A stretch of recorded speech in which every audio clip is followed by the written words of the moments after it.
Hello, everybody. Tom Nappy here. We are joined by a Hopkinton High School athletic director, Rich Cormier. Rich, how are you?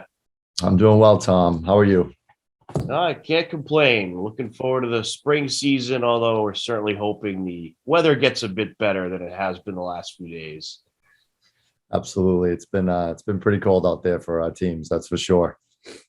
Cold and windy, and usually the beginning of the spring season a little rough, especially if you're trying to hit a baseball in this freezing cold. I can't imagine it feels too good on your hands. But hopefully we'll get some nice spring weather very soon. So we had a bit of a shaky start to the winter season with COVID, but we got through it. There was a few postponements, few delays, but we got through it, and it was a successful, pretty normal winter season. How did everything go on your end for the winter season? Yeah, you said it well. I mean, it was um, obviously we've had a series of unusual seasons, really, since we lost the spring of 2020. Each season has presented itself with certain challenges. Last year we had all sorts of restrictions, rule changes, fan restrictions, all sorts of things. But I would say this winter, in some ways, was the most challenging for the teams themselves, just due to the level of interruptions we had. Um, whether it was due to the protocols or whatever it was, we really didn't have that many students testing positive last year. So there was not a lot of students missing time due to testing positive for COVID. It was more, if they missed time, it was often because they were a close contact or something to that effect. Whereas this winter, we had over 100 student athletes who tested positive. And again, just due to the regulations that are in place, that often meant 17 days where they were out. And that is just a ton of time to miss. And for most of the students, it was right around like the second or third week of the season, so they were just kind of getting themselves in shape. The teams were just sort of starting to hit their stride, just about to get into the full swing of games, and then just boom, you're missing most of your team, and then you're regrouping in January. So I do think in some ways this was, just besides losing our season, obviously, in the spring of 2020, I think this was the most challenging in many ways for the coaches, for the players, for their families. There was just so much disruption. And then you throw in a couple snowstorms that were not, well timed based on our schedule, and there was just so many rescheduled contests.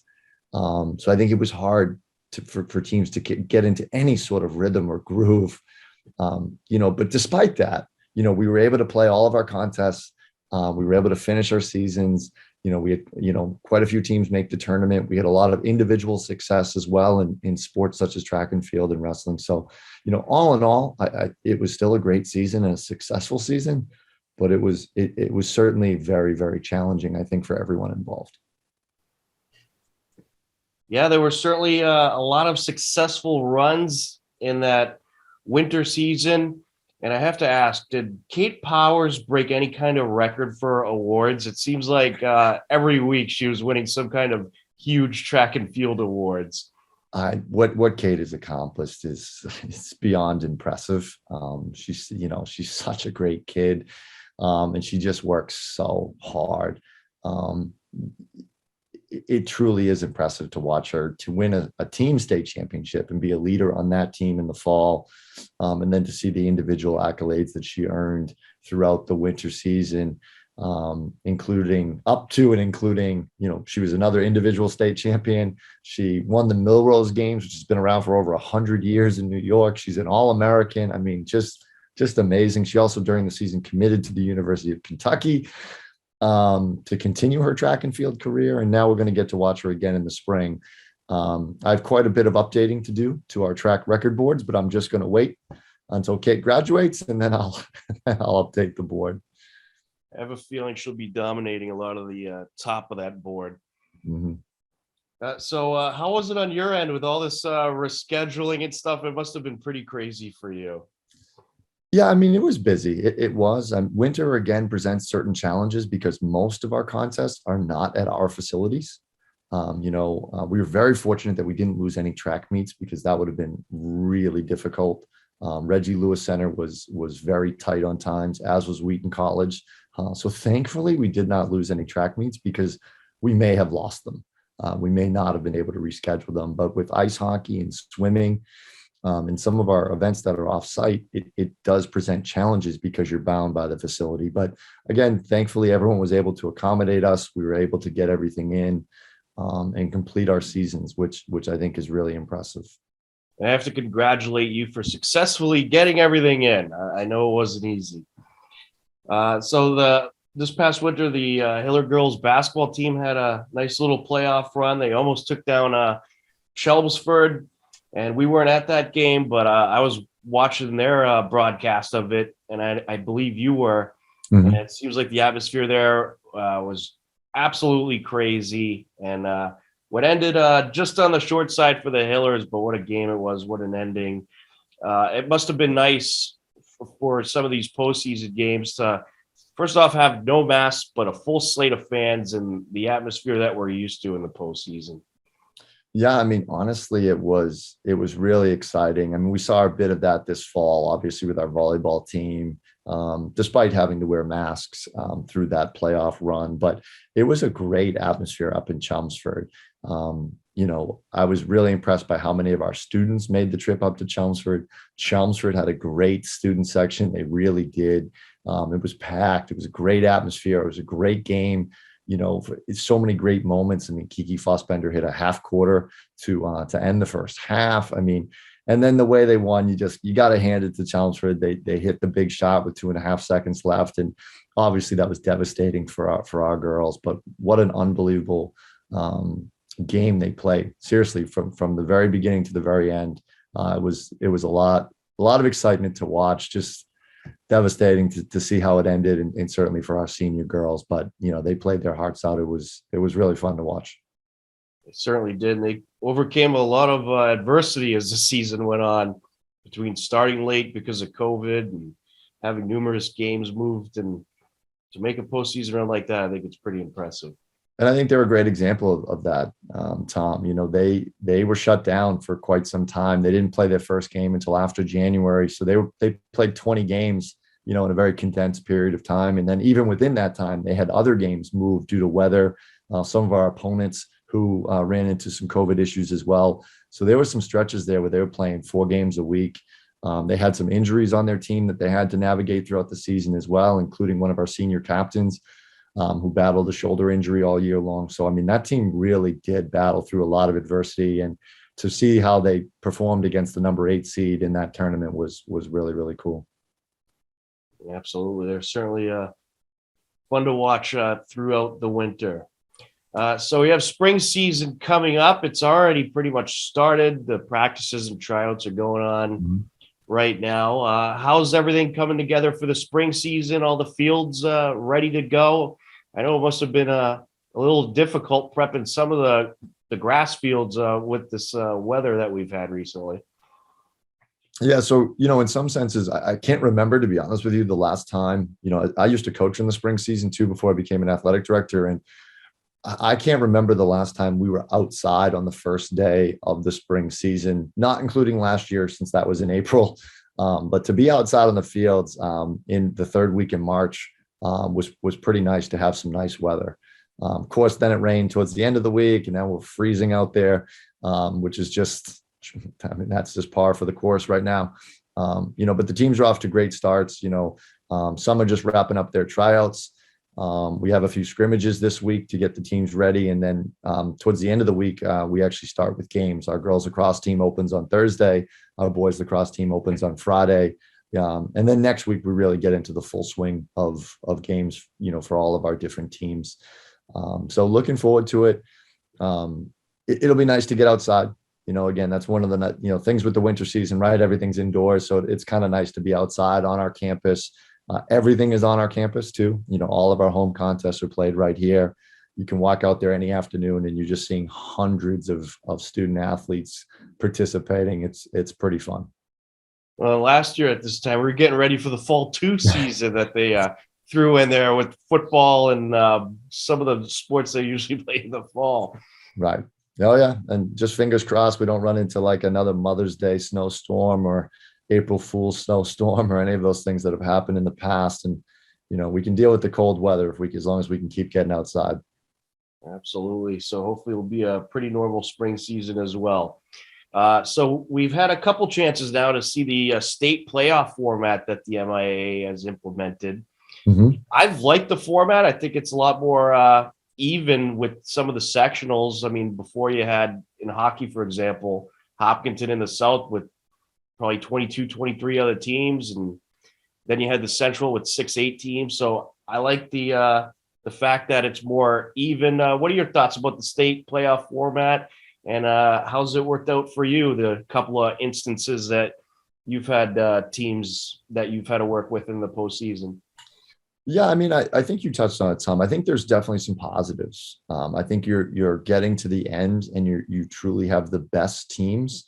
I think one of the interesting examples was, and it just happened to be, I'm sure there's other examples, but I was watching the Division II girls basketball bracket since we had 2 TVL teams in that bracket in Norwood and Medfield, and the final 4 teams for that bracket would have all been in the old situation. They would have been South.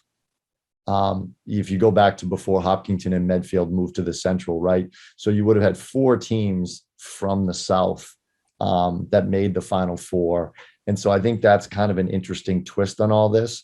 And I think even out of the Elite 8, I think it might have been 6 out of the 8, something to that effect. So I think one of the nice things is you truly are getting the sort of the 2 best teams when you get to the end. I mean, we saw that with volleyball as well, where we might have played Westboro much earlier in sort of a sectional championship rather than the state championship. So I do think there's some positive components to it.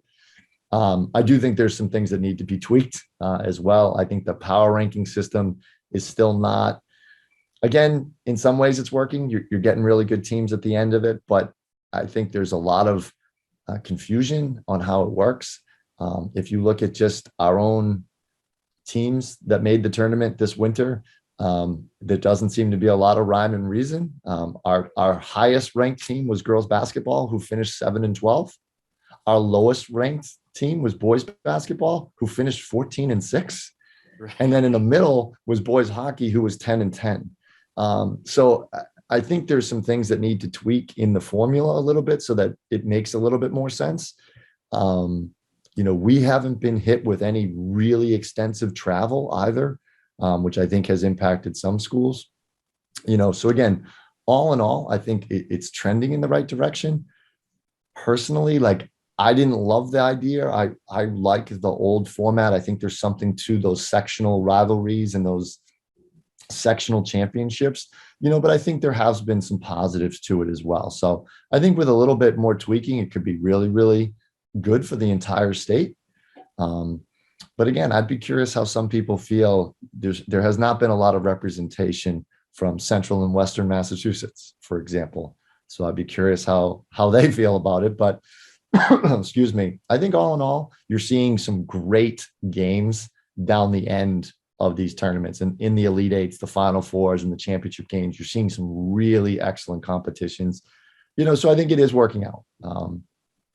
And I'll be interested for the spring and how that impacts our spring teams. I'll just use 2 examples off the top, but our boys and girls lacrosse teams, have traditionally been pretty successful, but either in the first or second game, we're playing, a really, really tough team that now maybe we won't play until later on in the tournament process, because depending on how we finish in the rankings, we may not see them until later on in the state tournament. So, I think it could benefit some of our teams because the South is so tough. It's really tough in baseball and softball. It's really tough in tennis. And then our lacrosse isn't South. Lacrosse used to do it a little bit differently, but our lacrosse sections were really difficult too. So it'll be interesting to see now that it's, not done by sections, where we fall and how that pans out. Yeah, I have to agree. The South is tough, probably the toughest of the majority of sports, really. Now, more about the numbers of players, possible player students than I do. But were you surprised at all that Hopkinton was in Division 1 for some of these sports? Because it seemed like there was a lot of other Division 1 schools that are significantly bigger than Hopkinton.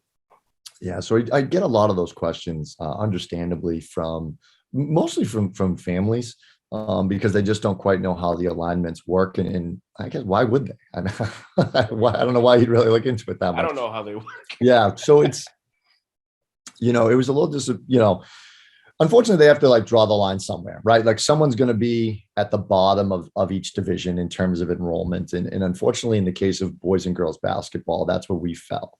We were at the very, very bottom, excuse me, in Division 1, where we were closer to Division 2. I believe we were actually only 8 students away from being in Division 2 versus, thousands of students away from the largest school in Division 1. So it's, again, if I don't believe we belong there necessarily, but based on the system that's in place, that's where we fell. What I think some people don't realize is there's a lot of multipliers involved. We don't receive a multiplier in Hopkinton, so we just fall where we fall. But other schools, there are urban multipliers, which is actually a negative multiplier. Excuse me. So you take your enrollment and you actually decrease it. Vocational schools actually have a negative multiplier as well, because vocational schools are often very large, but they get a negative multiplier because the rationale, anyway, I don't know how true it is, but the rationale is that a lot of the students that attend a technical school are not necessarily engaged in athletics. And so they feel that a truer look at how many kids are participating is by giving them that negative multiplier. So oftentimes you'll see vocational schools drop down, and then private schools have a multiplier that typically bumps them up. But again, you'll still see private schools in Division 3. I mean, St. Mary's of Lynn won Division 3 girls and boys basketball, which has a lot of people upset, which is understandable. But if you look at their enrollment, just based on how the process is, I'm not saying I agree with it, but if you look just based on the process, that's where they fall, because their enrollment is really small. So even when you give them a positive multiplier, they still fall in Division 3. Which again, I have my own thoughts on that.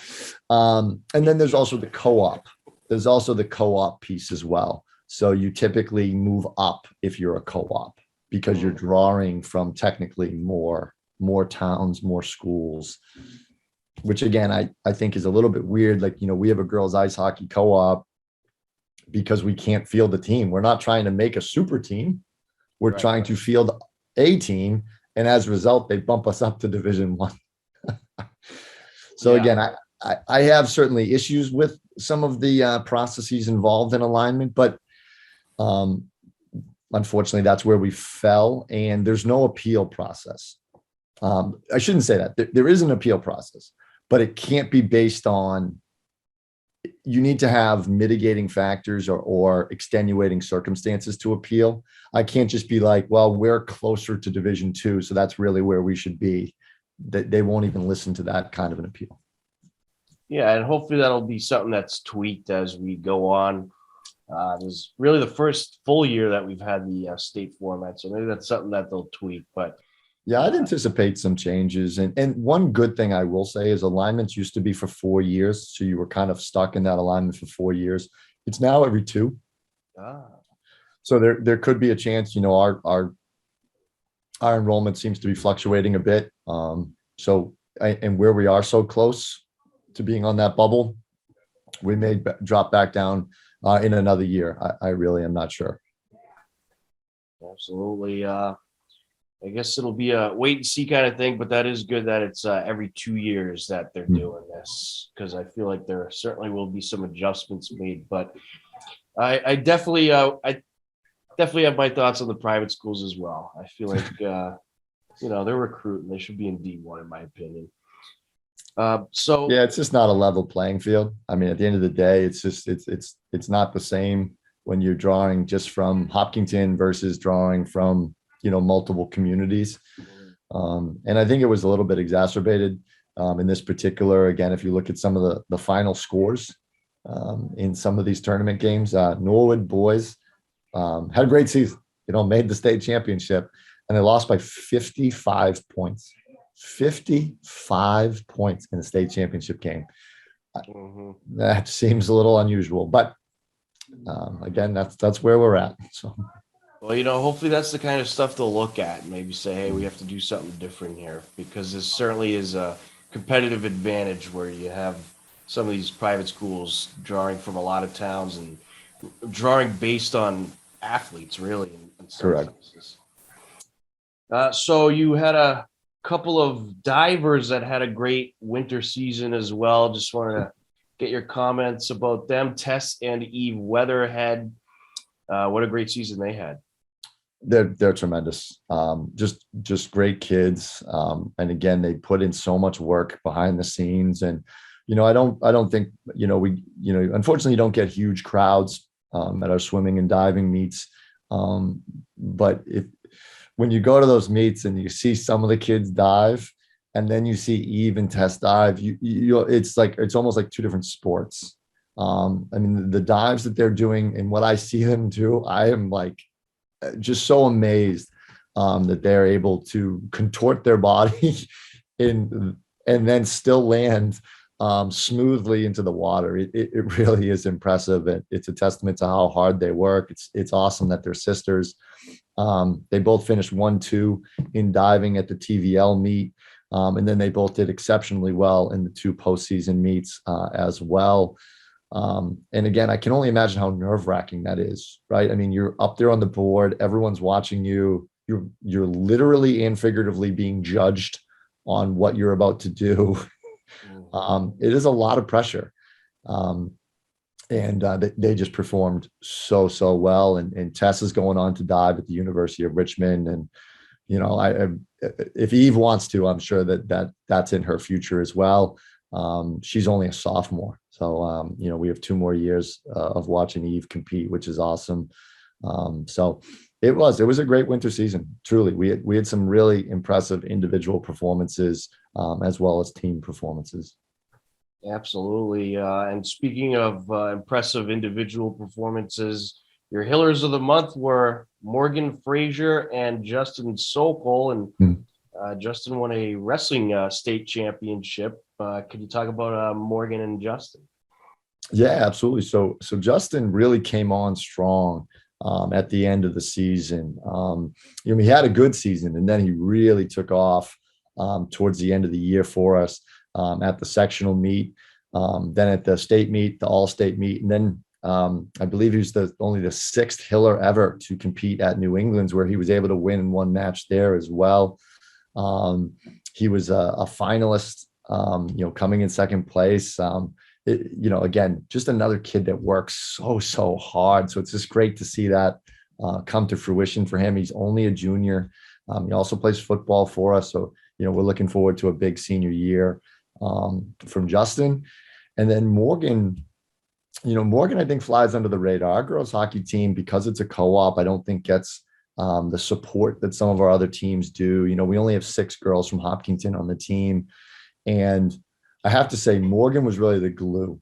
That team really had a lot of different struggles this year with COVID and injuries, and we're often playing games with 9 skaters. So for those people that know hockey, we didn't even have 2 full lines in some of these games. The girls were exhausted by the end of these games. And Morgan, again, she played in every single game. Every single game. She was the only girl, I believe, on our team that played in every single game. She just was kind of the heart and soul of that team. She was a leader on that team. She was a captain. And then it was great to see right at the end of the regular season. They didn't make the postseason, but we played in a tournament in Auburn, and the girls won the tournament. Morgan was the tournament MVP. And I was just so happy for her to have that sort of personal accolade come with everything that she's done for the team. Our girls hockey team has had 3 coaches in 3 years. And I just felt Morgan was just so deserving of a little extra recognition for what she's done. Absolutely. And I know when we were covering those games, I had nothing but compliments for that team, because I was so impressed that they remained competitive in a lot of these games with just Absolutely. 9, 10, 11 skaters. And they're playing a lot of D1 schools like Framingham and a few other these co-op programs. They played Norwood, but they're playing some very tough competition, and they were very competitive in a lot of these games, and they certainly got better and better as the season went on. I'm excited to see what this team will be next year because a lot of these players are coming back, and I think since they got so much play time this year, I really think it's going to help them out. But they were Yeah, no, I agree. I think they're going to surprise some people next year. I really do. I mean, I just mentioned Morgan, who was one of our seniors, but besides Morgan, we only had 2 other seniors on the team. One student from Nipmuc High School and one student from Dover Sherborne.